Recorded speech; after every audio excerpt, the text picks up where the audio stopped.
बाहर जेतिकी क्रिस्पी भितरटा भी सेतिकी ही सॉफ्ट ହେଇଛି। ଏଇ ସ୍ନାକ୍ସଟା ଆପଣ ଯଦି ଥରେ ବନେଇକି ଘର ଲୋକଙ୍କୁ ଖୁଆଇଛନ୍ତି ନା ସତ କହୁଛି ଘର ଲୋକ ଆପଣଙ୍କର ପୁରା ଫ୍ୟାନ୍ ହେଇଯିବେ। ତ ଚାଲନ୍ତୁ ଏହାର ରେସିପି ଆଡ଼କୁ ଯିବା।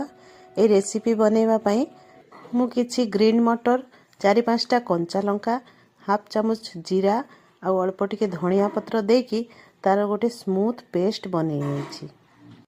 ଗ୍ୟାସ୍ ରେ କଡ଼େଇ ବସେଇକି ସେଥିରେ 1 ଚାମଚ ତେଲ ଦେଇଛି।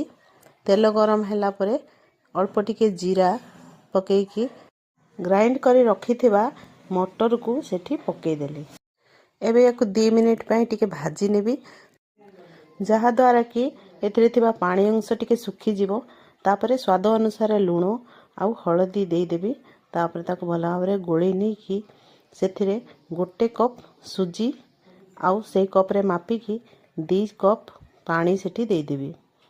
ଗ୍ୟାସ୍ର ଫ୍ଲେମ୍କୁ ଲୋ ଟୁ ମିଡ଼ିୟମ୍ରେ ରଖିକି ଏହାକୁ ପିଠାର ଜନ୍ତୁଣି ଭଳିଆ ଭଲ ଭାବରେ ତାକୁ ଟିକେ ଜନ୍ତି ନେବି।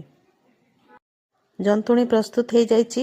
ଏବେ ୟାକୁ ଗୋଟେ ଥାଳିଆରେ କାଢ଼ି ନେଇକି ଅଳ୍ପ ଟିକେ ଥଣ୍ଡା ହେଲେ ଉଷୁମ ଉଷୁମ ଥିବ ସେଥିରେ 1 ଆଳୁ ମେଶ୍ କରିକି ପକେଇ ନେଇଛି।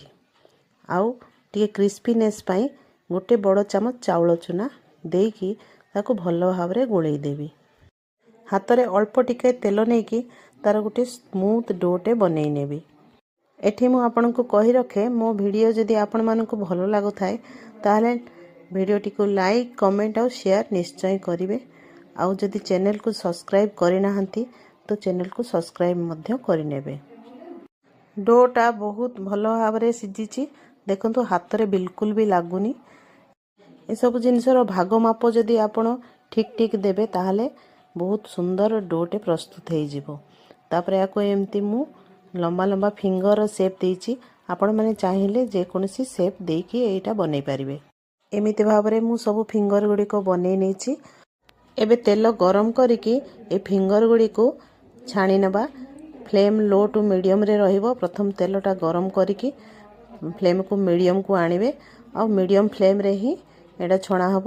ବେଶୀ ହାଇ ଫ୍ଲେମ୍ରେ କଲେ କ'ଣ ହେବ ନା ଏଇଟା ପୋଡ଼ିଯିବ ଆଉ ଭିତରଟା ଭଲ ସିଝିବନି। ସେଥିପାଇଁ ତାକୁ ମିଡ଼ିୟମ୍ ଫ୍ଲେମ୍ରେ ହିଁ ଭଲ ଭାବରେ ଛାଣି ନେବେ।